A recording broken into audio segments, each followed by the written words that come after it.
Praise the Lord. అందరికీ వందనాలు, అందరికీ నమస్తే. ప్రేమైనటువంటి వారులారా, ఒక విషయాన్ని మనము జాగ్రత్తగా గమనిస్తే, నేటి ప్రభుత్వం క్రైస్తవుల మీద ఒక రకమైనటువంటి వివక్ష, విసుపుచూపు చూస్తున్నట్లు మనకు అర్థమవుతుంది. ఏమిటి అంటే, నిన్నటి దినాన మనకు జరిగినటువంటి ఆ సందర్భము ఇంటర్నెట్లో అందరూ మీరు చూసి ఉంటారు. ప్రజాశక్తి అనే పేపర్లో వచ్చినటువంటి వార్త మీరందరూ చూసి ఉంటారు. కలెక్టర్ అనుమతులు లేకుండా కట్టినటువంటి చర్చీలు ఎక్కడెక్కడ ఉన్నాయో పరిశీలించి పరీక్షించి వాటిని తొలగించాలి అని మరి తూర్పుగోదావరి జిల్లాలో ఒక వ్యక్తి కంప్లైంట్ చేస్తే, ఆ వ్యక్తి కంప్లైంట్ను పంచాయతీరాజ్ శాఖ కమిషనర్ దాన్ని వెంటనే అమలు చేసి అన్ని కలెక్టర్ ఆఫీసులకు పంపించినట్లు, ఈ పంచాయతీరాజ్ శాఖకు మంత్రి ఎవరు అని మనం గమనిస్తే డిప్యూటీ సీఎం పవన్ కళ్యాణ్. ఈ మధ్యకాలంలో ఆయన సనాతన ధర్మం అని తిరుపతి మెట్లు కడిగి తిరుపతికి వెళ్ళి సనాతనాన్ని కాపాడాలి అని యవనస్తులను ఉద్రేకపరుస్తూ రెచ్చగొడుతున్నటువంటి సందర్భాలు చూసాం. అలాగే ఆ నదిలోకి వెళ్ళి స్నానం చేస్తూ సనాతనాన్ని రక్షించాలనే విషయాలు కూడా మనం చూస్తూ వచ్చాం. భక్తి ఎవరు ఏదైనా చేయొచ్చాము, కానీ ప్రజలను పరిపాలిస్తాము అని ఈ మతాల వైపు వెళ్ళి క్రైస్తవుల మీద విసుపుచూపు చూపించటము అది రాజ్యాంగ విరుద్ధమని క్రైస్తవులందరూ గమనించాలి. మొన్నటి దినాన ఈ మధ్యకాలంలో మనం గమనిస్తూ వస్తున్నాం, ఉత్తరప్రదేశ్లో క్రైస్తవులకు వ్యతిరేకంగా చట్టాలు, సేవకులను జైల్లో పెట్టడం, వాళ్లకు బెయిల్ లేకుండా చేయటం. ఉత్తరప్రదేశ్ రాష్ట్రంలోను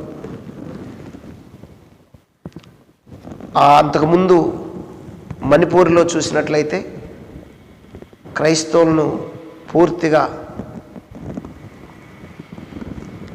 అవమానపరిచి మానభంగాలు, ప్రాణ నష్టాలు, ప్రభుత్వాలను ఈ మధ్యకాలంలో అందరూ ఏమనుకుంటారని, ప్రభుత్వ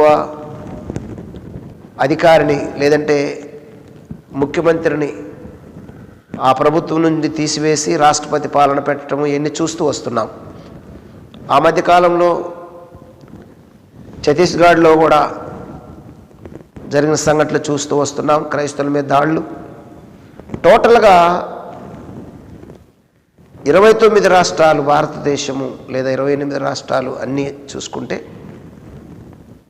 ఒక్కొక్క రాష్ట్రం మీద అంచెలంచెలుగా క్రైస్తవుల మీద దాడులు జరుగుతూ వస్తున్నాయి. ఇది క్రైస్తవ సమాజం మేల్కోవాలి.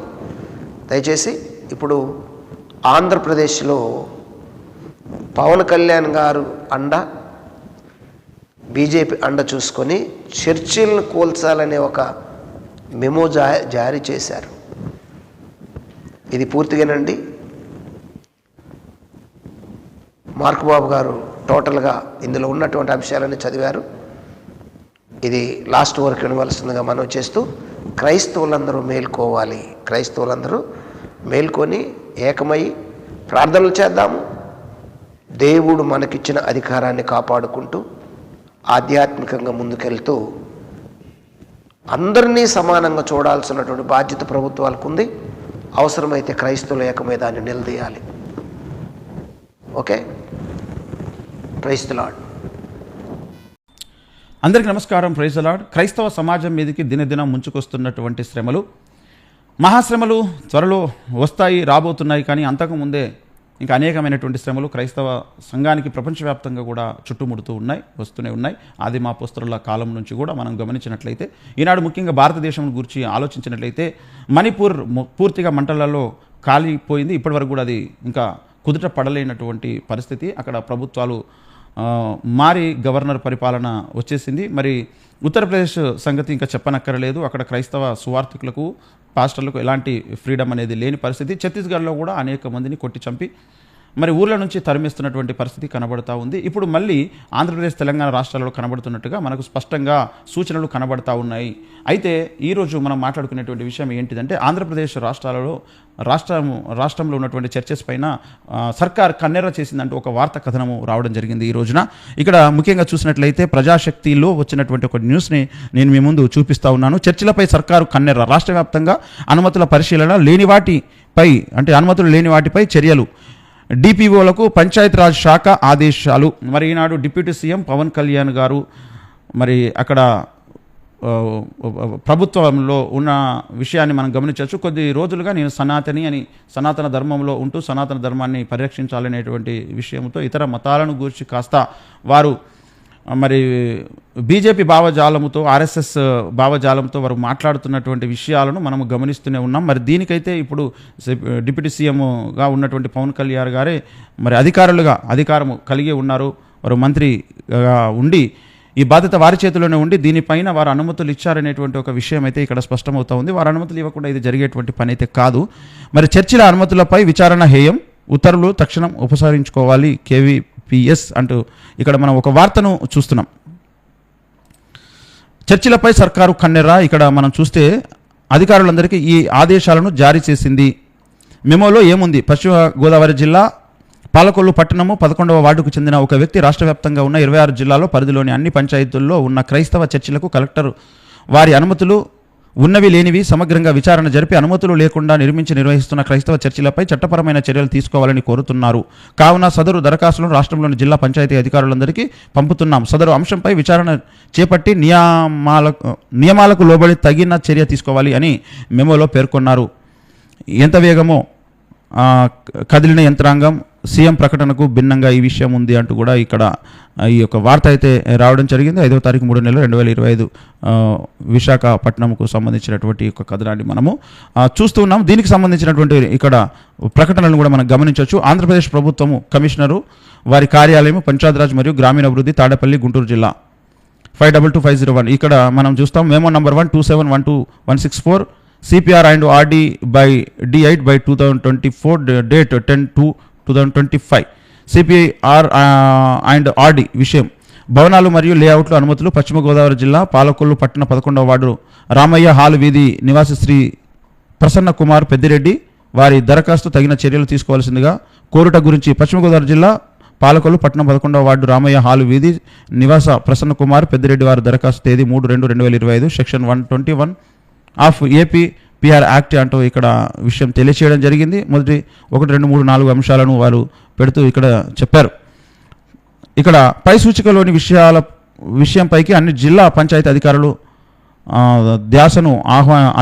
ధ్యాసను ఆహ్వానించడమైనది, సూచికను జతపరచడమైనది. పై ఒకటి సూచిక ద్వారా పశ్చిమ గోదావరి జిల్లా పాలకొల్లు పట్టణం 11వ వార్డు రామయ్య హాలు వీధి నివాసి శ్రీ ప్రసన్న కుమార్ పెద్దిరెడ్డి వారి దరఖాస్తు మేరకు రాష్ట్ర వ్యాప్తంగా ఉన్న 26 జిల్లాల పరిధిలోని అన్ని పంచాయతీలో ఉన్న క్రైస్తవ చర్చిలకు కలెక్టర్ వారి అనుమతులు ఉన్నవి లేనివి సమగ్ర విచారణ జరిపి అనుమతులు లేకుండా నిర్వహిస్తున్న క్రైస్తవ చర్చిలపై చట్టపరమైనటువంటి చర్యలు తీసుకోవాలని కోరుతున్నాను. కావున సదరు దరఖాస్తును రాష్ట్రంలోని జిల్లా పంచాయతీ అధికారులకు పంపుతూ సదరు అంశంపై విచారణ చేపట్టి ప్రస్తుత నియమాలకు లోబడి తగిన చర్య తీసుకోవాల్సిందిగా కోరడమైనది అని K Anand OSD Panchayat commissioner PR and RD వారి తరపున అందరూ జిల్లా పంచాయతీ అధికారులకు అంటూ ఈ యొక్క లెటర్లో మనము సమాచారాన్ని అయితే చూస్తున్నాం.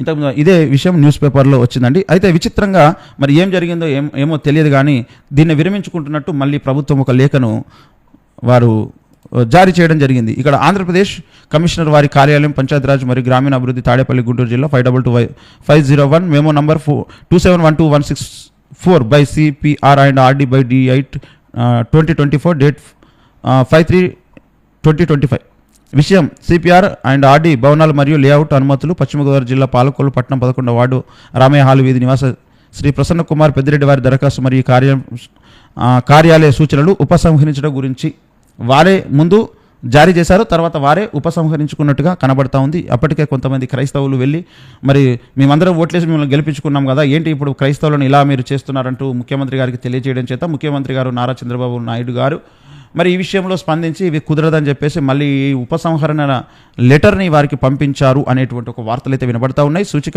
ఈ కార్యాలయ memo number 2712-164 by CPR and RD by D8/2024 date 10/2/2025 అని పై విషయమును పురస్కరించుకొని ఈ కార్యాలయం నుండి తేదీ 10/2/2025 వెలువడిన మెమోను ఉపసంహరించడమైనది అని చెప్పేసి ఈ యొక్క విషయం అయితే తెలుస్తూ ఉంది. మరి ఇది ఎంతవరకు వాస్తవము అవాస్తవము అనేటువంటి విషయాలను ఒకసారి గమనించాల్సినటువంటి అవసరం ఉంది. కనుక మరి ఇలాంటి పరిస్థితులు అయితే మరి దినదినం జరుగుతున్నాయి. ఒకవేళ ఇప్పుడు జరగకపోయినా రేపు ఖచ్చితంగా ఇదే జరుగుతుందండి. ఎందుకంటే ఈనాడు సెంట్రల్లో ఉన్నటువంటి ఆర్ఎస్ఎస్ భావజాలం కలిగినటువంటి ప్రభుత్వం బీజేపీ ఆల్రెడీ మనము చూసుకున్నట్లయితే మణిపూర్లోను, ఛత్తీస్గఢ్లోను, ఉత్తరప్రదేశ్లోను ఏదైతే తీసుకొస్తున్నారో ఇంకా ఇతర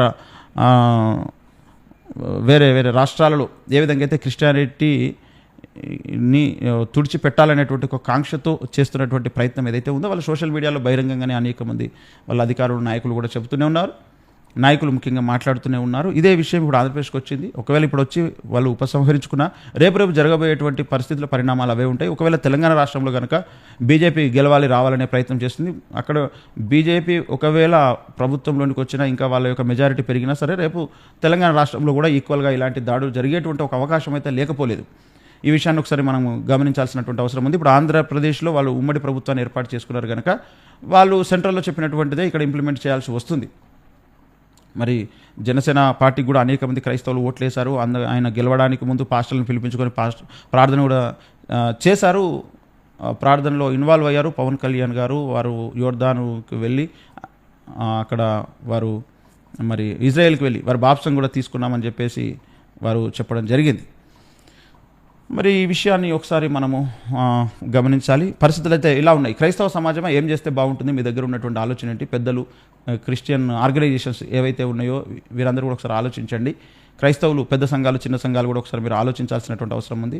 ప్రతి ఒక్కరు ఈ విషయంలో ప్రార్థన చేయాలి. అందరూ కూడా ఐక్యంగా ఉండి దీని మీద మనము ఒక ఓటు బ్యాంకుగా ఏర్పడి ఫైట్ చేస్తే దీని మీద విజయం సాధించవచ్చు. కానీ మరి ఇది ఎంతవరకు వారికి ఇష్టం ఉండదో తెలియదు. ఎందుకంటే కొన్ని అబద్ధ పునాదుల మీద, అసత్య విషయాల మీద క్రైస్తవ సంఘాలు, కొన్ని డినామినేషన్లు, కొన్ని బోధలు కట్టబడ్డాయి కనుక అంత త్వరగా క్రైస్తవులు ఐక్యం కావడం అనేది ఇటువంటి విషయం కొంచెం కష్టంగానే అనిపిస్తుంది. మరి ఈ విషయంలో మీ అభిప్రాయం ఏంటి? ఏం చేస్తే బాగుంటుంది అనేటువంటి విషయం ఒకసారి మీరు అందరూ ఆలోచించండి. అందరికీ నమస్కారం. Praise the lord.